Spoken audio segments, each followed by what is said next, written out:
police are on their way. Well, you know that Miss Henston denies that she was drinking.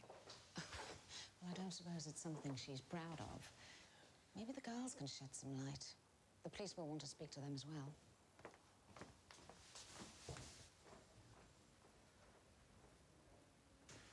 And Mrs. Quibley is right here beside you. Swallowtail, are you all right? Yes, perfectly well. I've got something with a funny foreign-sounding name. The doctors are going to give me pills. But what happened to you? It was an accident. They thought I was drunk. What? The police are coming. I can't quite understand how it happened. I'll speak to them. It must be a mistake. No, I'll not drag you into this. I'll resign, of course. Oh, Red Admiral. I won't bring the guild into disrepute. Right, this is the gunshot victim, single bullet to the stomach. Have him cleaned up and straightened with here, please. All right, you three, get yourselves warmed up. Lizzie. Oh, Alan. I'm sorry about your record. Oh, never mind. I thought this was going to be a big chance. Hey, there'll be other chances. The most important thing is that you're safe. Where'd you get this? I'm using it. Fetch your own.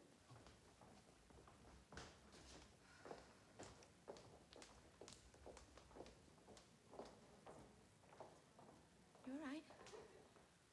I'll get one of the doctors. The police are coming for Red Admiral, and it's all my fault.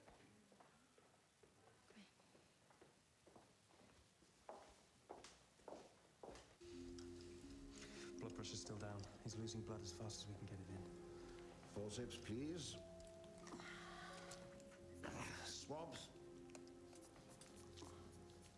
You see anything? He's bleeding everywhere. Bullet's gone through the front of the stomach wall.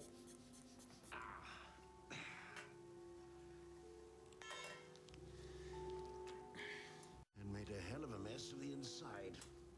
Blood pressure's still dropping. I'll put another drip up. Right, clips, please, nurse. Let's get some of these vessels tied off as quick as we can.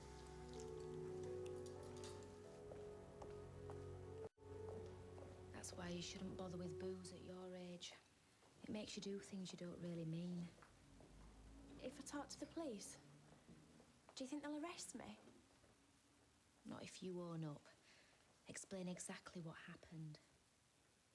Geraldine and the other girls, they'll kill me for telling.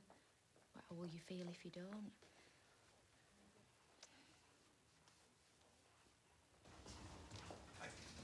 You must admit the pile's up. Me? Your head is full of all this pop star malarkey. This is what happens when you don't concentrate, lad. Jack, can you get a wheelchair for Burnet? John was at the theatre and wants to see him. OK, right. Take this lot, bug it in the machine. There's just time to do one more load.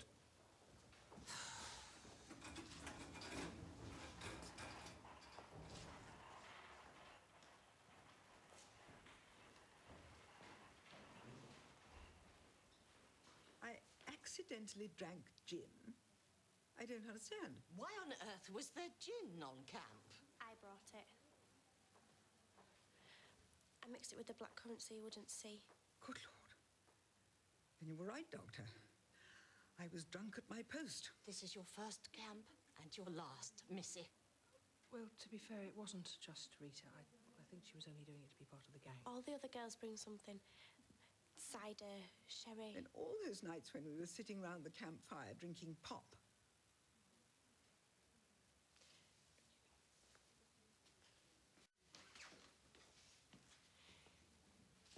Look, I really wouldn't take this too personally. You know, a lot of teenage girls experiment with alcohol. But we should have noticed. What would their parents think? Well, I'm pretty sure the parents have no idea where the daughters are either. Look, your bodies are telling you to slow down. And if you're sensible and you take it easy, there's no reason why you shouldn't have years ahead of you, but you can't expect to keep up with teenagers at your age, can you?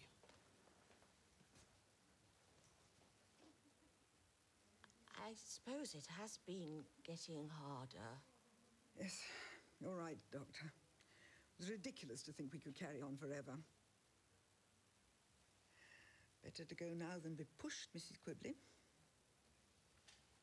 Yes, Miss Henston, it's for the best. Well, whoever whoever takes over has very big boots to fill. Hello, Jono? How do you feel? Dad? Bernie, he shouldn't talk too much. I'm sorry. Hey, don't be daft. But I lost you both. I wish I'd never sent you there. That'd run his smarmy neck while I had chance. What do you reckon will happen to him now? I hope the police lock him up and throw away the key. See what good his clever talk does him then.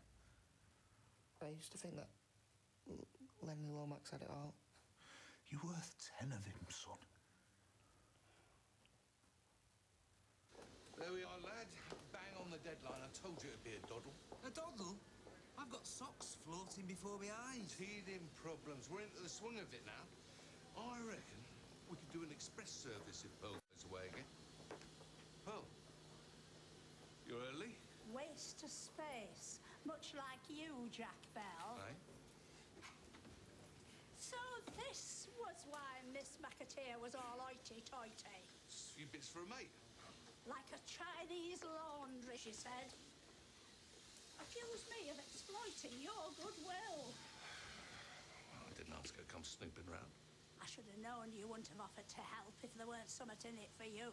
Oh, I'm sure we can come to some arrangement. You bet we can. You can pay the hospital the same rate as you would at the laundrette. But that's more than we're getting. Serve you right, soft lad. You should have known better. Pearl, you're a hard woman. I'm sure the Hospital Friends Fund will appreciate your labours. I have someone who needs me, someone I've needed so long. For once unafraid. Next time we'll stick to dry land, agreed? Next time. After that little escapade, the pub will be a breeze. So, groupie days are over then? Yeah, I reckon I got a bit carried away. What are you up to now? Cup of tea, I suppose. It's gone very rock and roll. Have you got a better idea? Well, you're entitled to a brandy after being rescued at sea. Oh, is that right? Absolutely. And what about the rescuer? Does he get one too? I'm sure that can be arranged. I know a great little pub. Well, if it's your professional opinion.